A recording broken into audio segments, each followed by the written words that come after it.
오늘 우리들에게 주시는 하나님의 말씀은 로마서 4장 13절에서부터 17절까지의 말씀입니다. 제가 그 새한글 성경으로 저는 읽겠습니다. 여러분들은 그냥 여러분 가진 성경을 따라서 눈과 함께 따라가 보시면 되겠습니다.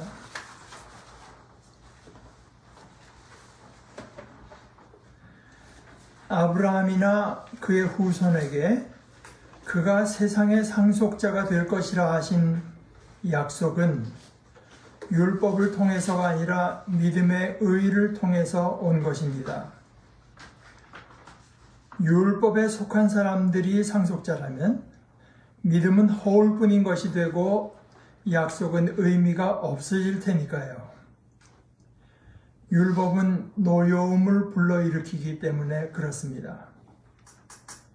그러나 율법이 없는 곳에는 어길 일도 없습니다. 이런 까닭에 이 약속은 믿음의 기초를 둔 것입니다. 그래야 이것이 은혜가 되고 그 약속은 모든 후손에게 유효하게 됩니다. 율법에 속한 사람뿐만 아니라 아브라함의 믿음을 따르는 사람에게도 말입니다. 아브라함은 우리 모두의 조상입니다.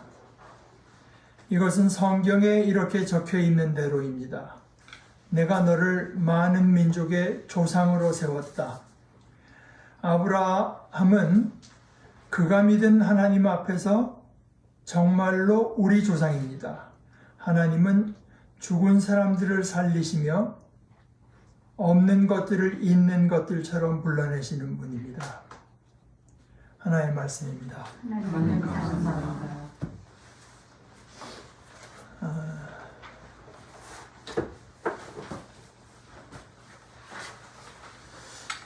아까 이제 우리가 마틴 루터의 찬송을 불렀는데 10월이 되면은 저는 사실 그 종교개혁이라고 하는 것을 이제 생각하게 됩니다. 그러니까 10월 마지막 날 정도에 이제 우리에게는 익숙치 않은 이제 한국에 점점 그 장사하는 사람들 때문에 익숙해지는 지금 만성절, 할로윈 그때 이제 그 서양에서 상당히 큰 명절인데 그때 이제 루터가 비텐베르그 그 교회 문에다가 이제 여기 대해서 토론해 봅시다. 반박문 본인의 주장을 이제 95개를 거기다가 문에다 이제 게시한 것이 말하자면은 종교개혁을 거진 상징하는 그런 사건이 됐죠. 이게 역사적으로는 사실은 뭐 학자들의 연구로는 종교개혁이라고 하는 건 이제 그렇게 간단히 보기에는 좀 어렵다. 좀 자세히 전후 좌우 사정을 다 살펴보게 되면은 상당히 권위 있는 사전에는 이제 이렇게 나옵니다. 먼저 그 종교개혁이라는 말은 사실은 아마 일본이 있으니까 한국이 이렇게 번역했겠죠. 그러나 세계적으로는 안 쓰는 말이고 영어로는 The Reformation 하죠. 그냥 종교라는 말이 없죠.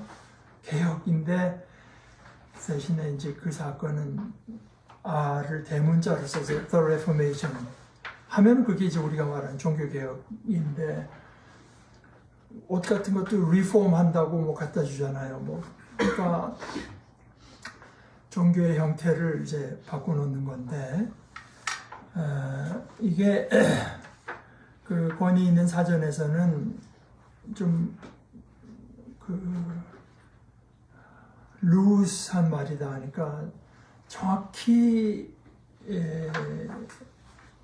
정의하기가 그렇게 간단치 않은 말인데 이것은 역시 서방교회에서 일어난 일이고 왜냐하면 그 주 한 1000년 조금 지나서 교회가 크게 말해서 동서로 갈라진 동방교회와 서방교회로 서로 간에 정죄하면서 크게 갈라진 것이 있습니다.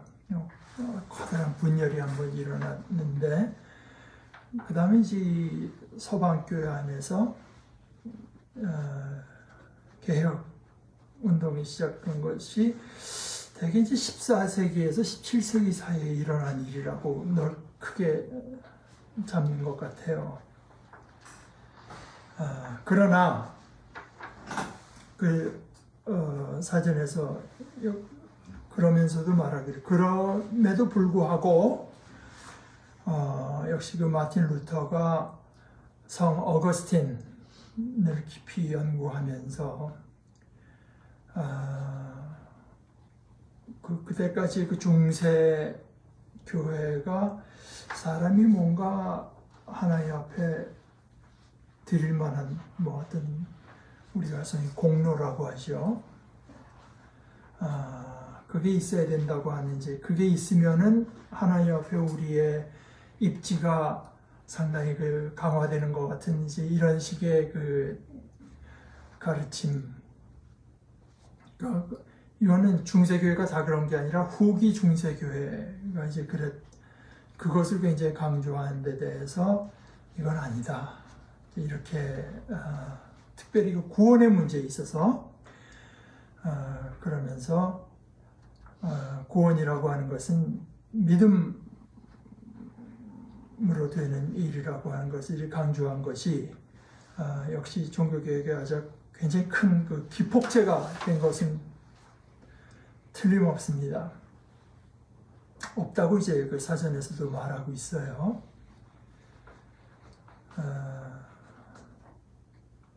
종교개혁이라고 하는 것은 이제 우리가 보통 캐치프레이즈, 오직 성경이다, 오직 은혜다, 오직 믿음이다, 그렇게 세 가지를 말을 하는 경우가 많고, 거기다가 나중에 또 두 가지 다른 신학자들이 추가해서 오직 하나님께만 영광, 또 오직 그리스도를 통해서만, 이 두 가지를 합쳐서 이제 다섯 가지를 캐치프레이즈로 드는 사람들도 있습니다. 그런데 역시 그런 캐치프레이즈는 우리가 우리 생각을 정리하는 데 도움이 되는 건 사실이지만 그것만으로는 충분하다고 할 수 없고, 차라리 제 생각에는 이제 우리 성경의 몇 가지 구절들을 마음속에 할 수 있으면 외우는 것도 좋은데요. 이것이 훨씬 더 도움이 되겠다 하는 것이, 예를 들어서 에베소서 2장에 가면 바울 사도가 이렇게 말을 합니다. 2장 4절에서부터 제가 몇 절을 읽겠습니다. 그러나 하나님은 한결같은 사랑이 풍성하신 분이십니다. 우리를 사랑하시는 하나님의 사랑이 엄청납니다. 그런 까닭에 우리를 향한 사랑이 엄청나기 때문에, 근데 거기서 시작되는 겁니다. 그런 까닭에 하나님은 우리가 비록 여러 잘못을 저지른 탓에 이미 죽은 사람들이지만, 생명에서는 다 떨어져 나간 사람들이지만, 그런 우리를 그리스도님과 함께 살려내셨습니다. 그래서 이제 거기 하이픈을 긋고 번역으로는 이것을 간단히 요약해서 은혜로 여러분은 구원받았습니다 하고 나서 이제 하이픈을 마치고요. 이어서 그리고 하나님은 우리를 그리스도 예수님 안에서 함께 일으켜 살리셨고 함께 하늘에 앉히셨습니다. 그러니까 지금 바울 사도가 말하는 것은 우리가 이미 부활의 삶에 들어왔고, 그리고 우리가 이미 하늘에 앉아 있다. 그리스도께서 하늘에 앉아 계실 때 그리스도만 앉아 계신 것이 아니라 우리도 앉아 있다. 하나님은 다가올 여러 세대에 그 은혜가 더할 나위 없이 풍성함을 드러내 보여주시려 한 것입니다. 하나님은 다가올 여러 세대에 그 은혜가 더할 나위 없이 풍성함을 드러내 보여주시려 한 것입니다. 왜 그럴까요? 하나님께서 자신을 자랑하시려고 한 것이겠는가? 이 지식이 우리에게 가장 필요한 지식이기 때문에 그렇죠. 하나님의 은혜라고 하는 것은 더할 나위 없이 풍성하다. 이것이 인간의 머리에서 나오는 생각이 아니기 때문에 인간이 다 걸려 넘어지는 데가 바로 거기기 때문에 하나님이 얼마나 우리에게 대해서 큰 사랑을 품고 우리의 모습, 저것이 내가 입히려고 한 모습이 아닌데 하면서 거기서 너무나 멀리 나가 있는 우리의 모습을 보시고 악의 세력에 대해서는 분노하시겠지만 우리에 대해서는 불쌍한 마음을 품으시고 그냥 마음을 품은 데서 그치지 않고 우리에게 큰 은혜를 베풀어서 어떻게 해서든지 하나님께서 우리에게 뜻하신 그 복된 모습을 입혀주시고야만은 그런 풍성함, 이걸 드러내어서 보여주시려고 한 것입니다. 그 은혜가 어떻게 나타났는가? 그리스도 예수 안에서 우리에게 베푸신 친절을 통해서 말이죠. 하나님은 하나님께서 우리에게 어떻게 풍성한 은혜를 베푸시는가를 그리스도 예수 안에서 우리에게 보여주셨다. 그러면서 아마 특별히 8절은 그 가운데서도 암송 요절로 되어 있으니까 은혜로 여러분은 구원받았기 때문입니다. 믿음을 통해서요. 그 말은 다시 말해서 무슨 말이냐? 이것은 여러분한테서 비롯된 것이 아니라 하나님의 선물입니다. 선물. 행위에서 비롯된 것이 아닙니다. 우리가 갸륵한 짓을 해서 착한 짓을 많이 해서 거기에 대한 어떤 포상으로 온 것이 아닙니다. 그래서 누구도 자랑하지 못하게 하시려는 것입니다. 그러니까 우리가 한 데서 어떤 단초가 있었다면 자랑할 수 있겠죠? 그러나 은혜로 우리가 구원받았기 때문입니다. 이제 여기까지 오게 되면 저는 사실 우리 한국교회에서 거진 추방해야 될 말이 있다고 생각하는 것이 은혜 받았다, 은혜롭다, 이런 말은 추방되어야, 그건 나쁜 뜻은 아닙니다. 좋은 일이 일어났을 때. 그러나 지금 여기서 말하는 은혜라고 하는 것은 그런 말이 익숙해지면, 예를 들어서 에베소서에 말하는 은혜라고 하는 말의 의미가 너무 크게 손상받게 됩니다. 은혜다. 이건 다시 말해서 선물이다. 우리 안에 무슨 단초가 있고 하나님께서 우리에게 어떤 그런 것들을 베풀어 주셔야 될 이유가 우리에게 조금도 없이 하나님께서 일방적으로 우리에게 베풀어 주신 선물이라고 하는 말, 그게 은혜라고 하는 뜻이거든요. 그래서 우리가 구원받았습니다. 구원받았다고 하는 건 뭐냐? 죄 용서받는 것이고 예수님처럼 되는 겁니다. 간단히 말해서 우리를 그리스도 예수님 안에서 함께 일으켜 살리셨고 생명을 얻었고 함께 하늘에 앉히셨습니다. 그래서 하나님 곁에 앉아서 하나님의 모든 지혜와 하나님의 모든 사랑과 하나님의 능력을 예수님이 그러셨던 것처럼 그것을 마치 사랑받는 아들이 자기 것처럼 사용하는, 그렇게 된, 그게 구원입니다. 그런데 그 구원이 우리가 얻어낸 구석이 하나도 없다. 그저 선물로 준 것이다. 하나님께 선물로 준, 그것이 이제 은혜로라고 하는 말의 뜻입니다.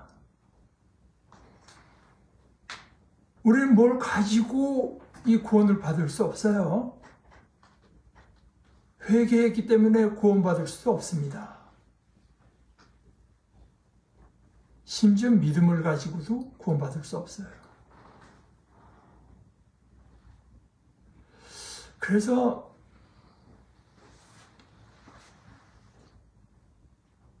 내가 하나님 앞에 순교해서 내 몸을 다 바쳤다고 한들 그래서 구원받는 게 아닙니다.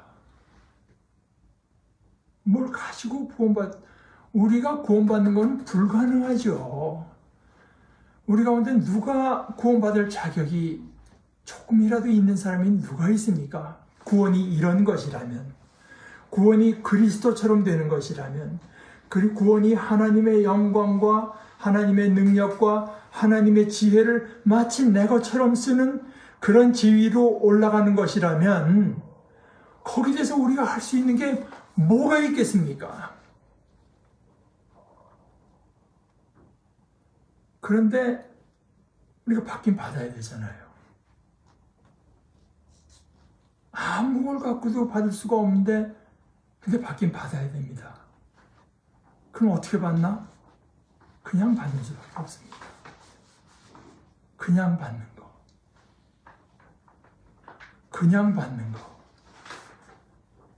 하나님께서 우리에게 선의로서 구원을 주신다고 하는 걸 하나님의 말씀이니까 그런 줄 알고 그대로 받아들이는 거, 이게 믿음입니다. 믿음이라는 게 뭐 대단한 자격이 되는 게 아닙니다. 믿음이라고 하는 것은 무슨 하나님 나라에 들어가는 그 문 앞에서 우리에게 따지는 자격이 될 수 없죠.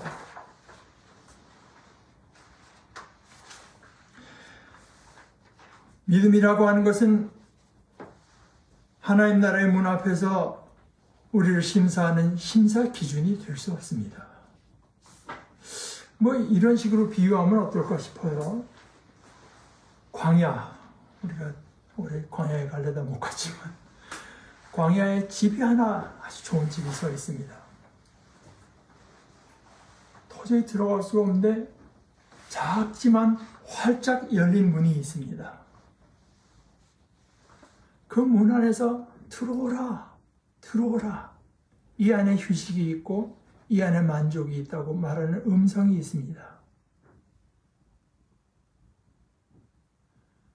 그래서 그 문으로 들어가는 거, 내가 여태까지 뭐 어떻게 살아왔는지, 어떻게 했는지, 내가 여기를 찾아오기 위해서 얼마나 천신만고 뭘 희생하고 왔는지 이런 걸 묻지도 않아요. 들어가는 거, 이게 믿음입니다.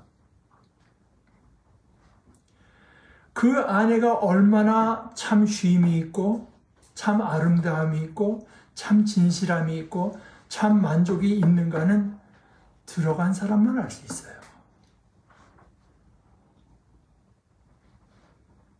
그 밖에는 물론 쉼이 없죠.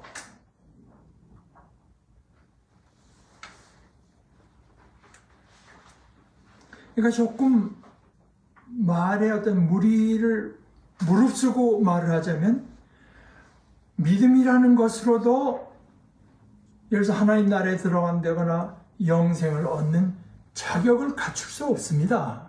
믿음이라고 하는 게 자격이 아닙니다.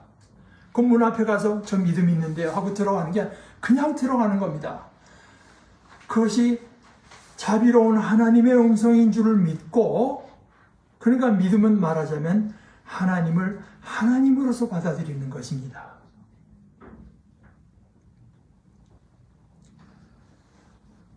그렇기 때문에 아까 로마서 4장 16절에 이런 까닭에 이 약속, 우리에게 영생을 주시고 구원을 주시는 이 약속은 믿음의 기초를 둔 것입니다.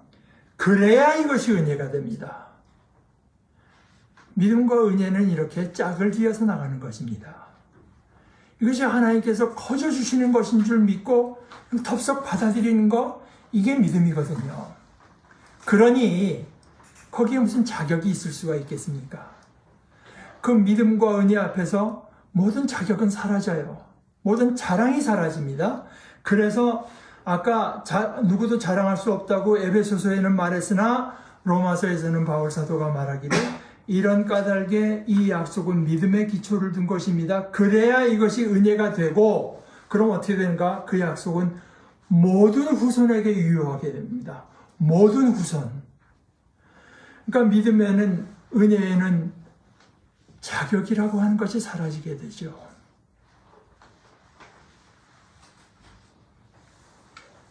자격이, 그것도 또 말에 약간 무리를 무릅쓰고 말하는, 자격이 하나 있다면 죄인됨밖에 없습니다. 죄인됨. 이걸 다른 말로 하면 가난함이죠.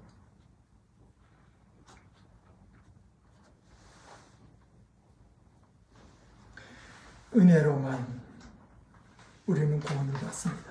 그래서 이제 아까 에베소서 2장 8절을 외우시는 것이 좋겠다고 말씀드린 것은, 제가 이제 보면은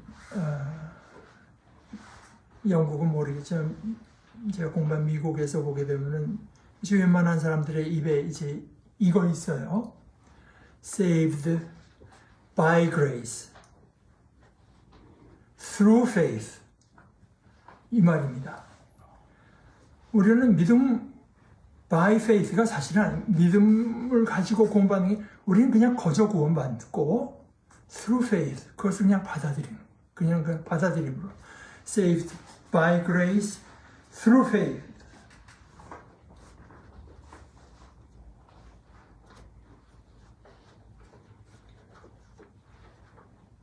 루터가 95개 조의 논쟁문을 이제 붙인 뒤 여러 해 지나서, 거기 무슨 정치적인 상황이 있고 뭐 그러지 않았겠습니까? 뭐 그 동네가 뭐 복잡했습니다. 그게 1517년인데요. 한 12년 있다가 슈파이어 제국 이제 의회에서 뭐 이런 거 외울 필요 없지만, 하여간 포럼스라고 하는 도시가 있는데요. 그 포럼스라고 하는 도시 이제 그 칙령을 이제 실행하기로 결의했습니다. 그러니까 이게 동시 그때까지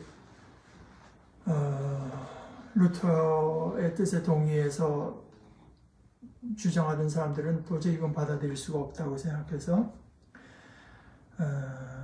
6명의 영주하고 14개의 도시가 이 신앙의 문제인데 이걸 이런 식으로 다수결로 결정하는 것에 우리는 받아들일 수 없다고 항의했어요. 이 항의, 이거 이제 프로테스탄트라는 말이 여기서 생겨난 말입니다.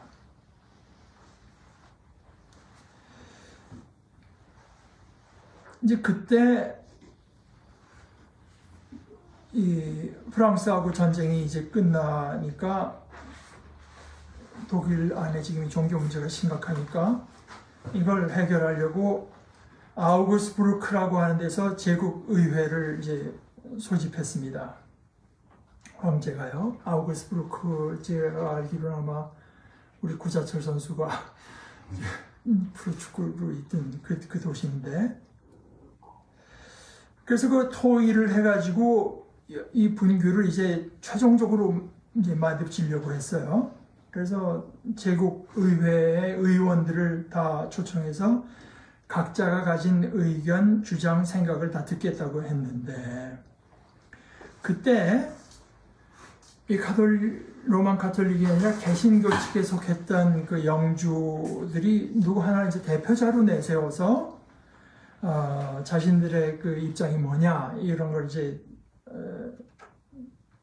발표하는 게 좋겠다고 했을 때 그 문서의 작성을 누구한테 맡기는 건지 루터도 살아있을 때지만 루터하고 그 같은 대학의 교수로 있으면서 동료고 굉장히 그 인문학자로 알려진 필립 멜랑스턴에게 이제 맡기기로 했어요. 그래서 멜랑스턴이라고 하는 사람이 아우구스부르크 신앙 고백을 작성했습니다. 제가 지금 참조하는 이 역사책은 독일에서 개신교하고 로만 가톨릭이 함께 만든 이제 역사 교과서입니다. 그러니까 이거는 개신교에서만 이렇게 보는 것이 아니고 이제 역사적으로 양쪽에서 다 인정받는 내용인데요. 그때 뭐 여러 가지, 그러니까 멜랑스턴은 거기서 뭐 교황이 뭐 이렇게 뭐 절대적인 존재가 아니고 틀렸다고 이런 얘기는 뺐어요. 너무 논쟁이 될 만한 건 빼지만, 그러나 거기서 갔다가 뭐 당장 싸움이 날 만한 내용은 빼지만, 그러나 의롭다고 하나님께서 옳다고 인정받는 이 의인에 대한 내용을 멜랑스턴이 이렇게 말했습니다. 의인에 대하여 우리의 가르침은 이렇습니다. 우리가 세운 어떤 공로, 우리의 행위 또는 어떤 보상을 통해서는 하나님 앞에서 죄와 용서와 의를 얻을 수 없고, 이것은 아까 우리가 시편에서 읽은 것처럼 사람의 생명값은 너무나 귀한 거라서 우리가 뭘 갖고 그걸 살 도리가 없다. 죄의 용서와 의를 얻을 수 없고, 그리스도께서 우리를 위해서 고난을 받았고 우리를 위해서 죄를 용서하고 그래서 의와 영원한 생명을 선물로 주셨다는 이 사실을 믿는 믿음을 통해서 우리는 그리스도의 은혜로 죄를 용서받고 하나님 앞에서 의로워집니다. 그래도 이제 아까 에베소서에 말한 것처럼 은혜로 죄를 용서받고 그냥 용서해 주시는 것입니다. 내가 잘못한 것을 살만한 무슨 다른 좋은 일을 해서가 아니라, 교회를 많이 세워서가 아니라, 내가 어디 선교하니 동참해서가 아니라, 제가 자꾸 아니라고 하는 말은 그런 식으로 가르치는 것들이 횡해해서 자꾸 얘기하는 겁니다. 그것이 아니라 우리는 그저 그리스도의 은혜로 죄를 용서받고 그것을 믿음을 통해서 그래서 받고 하나님 앞에서 의로워집니다. 왜냐하면 사도 바울이 로마서 3장 4장에서 말하고 있는 것처럼 하나님께서는 이러한 믿음, 아브라함의 믿음을 따른 이러한 믿음, 하나님은 그것을 하실 수 있고 하나님께서는 그것을 우리에게 해주신다 하고 이 믿음을 그의 앞에서 유효한 의로 여겨주시고 받아주시기 때문입니다.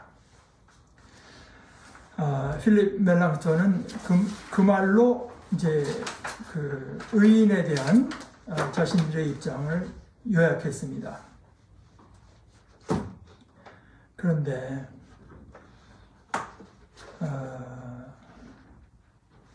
이제 이렇게 해서 종교개혁이라고 하는 움직임이, 거대한 움직임이 이제 서양사에서 생겨나고요.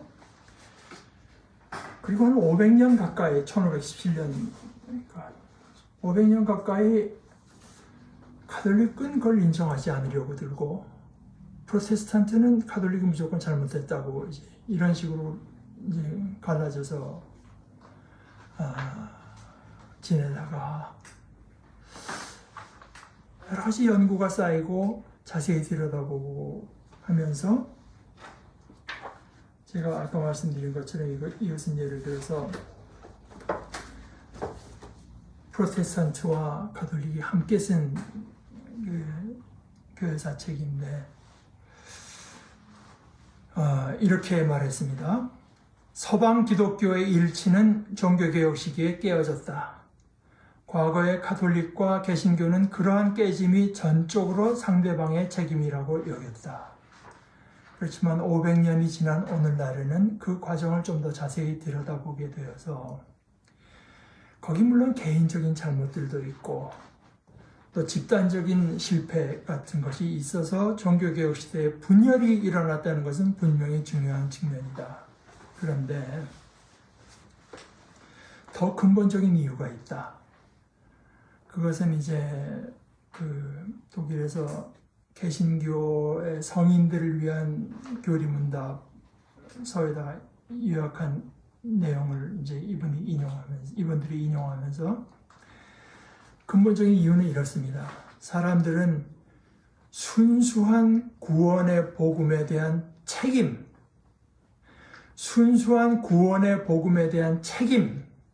이것 때문에 어쩔 수 없이 다른 사람들과 갈라서야만 한다고 생각합니다. 교회 일치, 우리 함께하는 거 중요하지만 그러나 이 순수한 구원의 복음에 대한 책임이 더 앞서지 않느냐. 복음의 진리를 위한 그런 분열, 어쨌든 그 분열, 이것은 비극적이었지만 어쩔 수 없었다.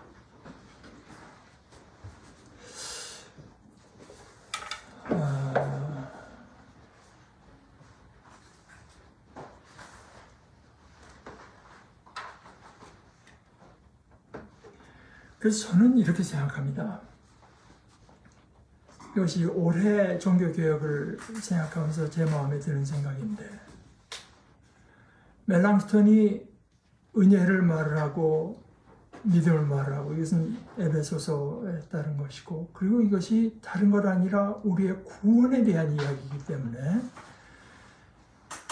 우리가 서로 갈라지더라도 어쩔 수 없다고 여길 정도 확신을 가지게 된 것, 이것은 물론 그 어떤 원동력은 루터에게서 비롯된 게 틀림없습니다. 근데 그 루터가 발견한 것은 저는 이렇게 생각합니다. 루터의 글도 이렇게 나타나고요. 옛날에는 자기가 하나님을 생각하면은 잠을 못 잤대요. 무서워서. 내가 이렇게, 난 지금 에어프로트라고 뭐 다른 신학생 누구라도 나를 따라올 수 없을 정도로 그 모든 기호를 다 지키고 누구보다도 열심히 하고, 뭐 들리는 말로는 2층에 올라가서 그 자기 죄 이제 고백하는 데서 죄를 낱낱이 다 고백하고는 그래서 용서하노라 하는 말을 듣고 하다가 생각난 게 있다고 또 와서, 그러니까 이제 그 고백을 받은 그 사제가 굉장히 귀찮을 정도로 자꾸 와서 이제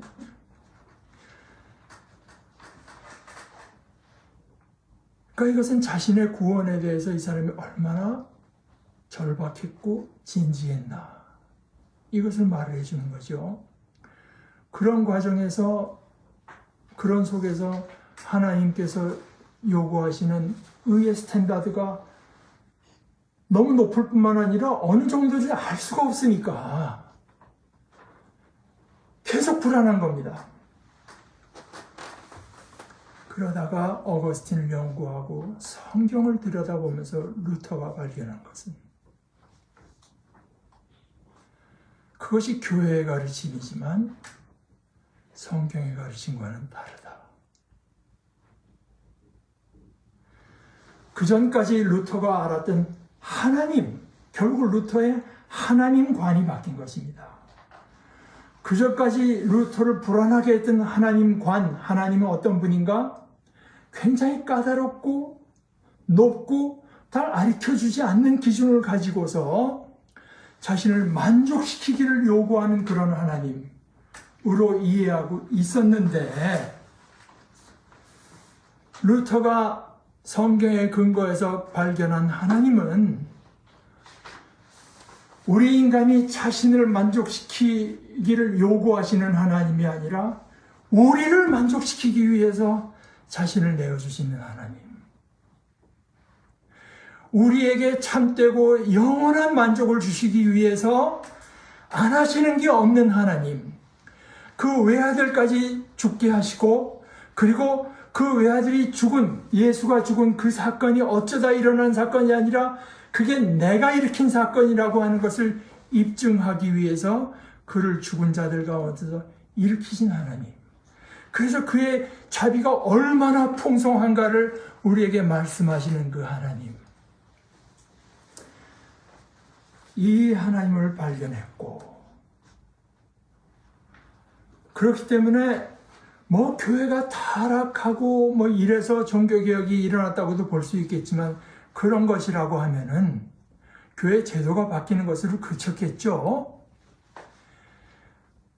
이런 식의 어떤 거대한 운동이 일어났다고 하는 것은 다른 사람들의 마음속에도 그것이 공명을 일으켰던 것입니다. 내가 그 하나님 앞에 뭘 하는 것, 그런 것으로서 내가 만족할 수 있는 구원에 도달할 수는 없다. 그래서 하나님께서 내게 베풀어 주시는 그 은혜로만 구원받을 수 있다고 하는 것이 여러 사람들의 마음속에 공명을 일으킨 것입니다. 믿음은 그래서 궁극적으로 어떤 교리에 대한 믿음이 아닙니다. 뭐 오직 은혜로 믿음을 통해서 이것이 교리가 되어버리면 이건 죽은 말이 되어버리죠. 왜 은혜로 구원받는가? 하나님이 그런 하나님이기 때문에 그렇습니다. 하나님 관이 180도 바뀐 거예요. 그 전까지는 하나님의 말씀이라고 알았던 것이 사실은 인간의 말, 그것이 인간의 말이었고, 하나님께서 우리에게 이렇게 잘해주시면 좋지, 그것이 마치 인간의 말처럼 들렸지만 사실은 그것이야말로 하나님의 말씀이었다고 하는 것을 루터가 인정하고 깨달았던 순간 이 종교개혁에 엄청난 에너지가 거기에 생겨난 거죠. 하나님은 궁극적으로 우리가 말하는 믿음은 궁극적으로 하나님을 믿는 것입니다. 다른 것 아니라 하나님을 믿는 것, 교리를 믿는 것이 아니라 하나님을 믿는 것이고, 그 하나님은 불가능한 것이 없는 분으로 믿는 것입니다. 그리고 그것을 받아들이는 것, 그게 믿음인데요. 그것은 하나님께서 그저 주시는 선물을 선물로, 은혜를 은혜로 인정하는 것이고, 하나님께서 우리에게 이 구원의 은혜를 실제로 베풀어 주신 것을 인정하고 감사함으로 그냥 그것을 받아들이는 것입니다. 그것은 다시 말하자면 하나님을 하나님으로 여기는 것입니다. 십자가에서 죽은 예수를 일으키신 것이 나와 우리를 구원하시기 위해서 바로 하나님께서 하신 일이라고 하는 것을, 즉 하나님께서 나와 우리에게 베푸신 은혜로 알고 받는 것, 그냥 받는 것, 이것이 믿음입니다.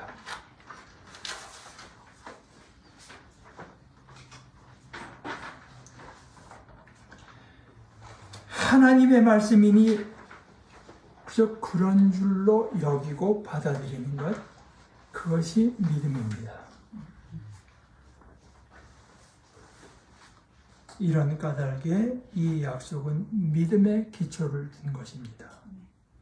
그래야 이것이 은혜가 되고 그 약속은 모든 후손에게 유효하게 됩니다.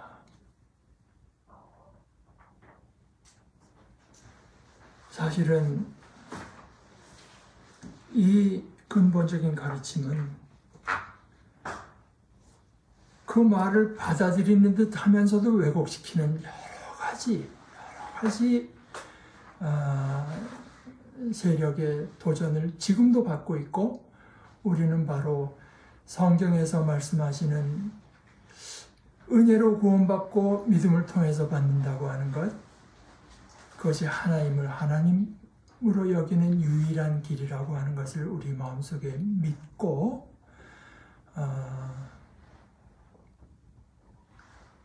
우리의 참된 믿음을 흐트러놓은 세력과 마주해서 함께 싸워나가기를 바랍니다. 우리 같이 기도하십시다. 하나님 아버지, 모든 것이 저희를 향하신 하나님의 크신 사랑에서 비롯된 것을 저희들로 잊지 않도록 저희들의 심령을 지켜주시옵소서.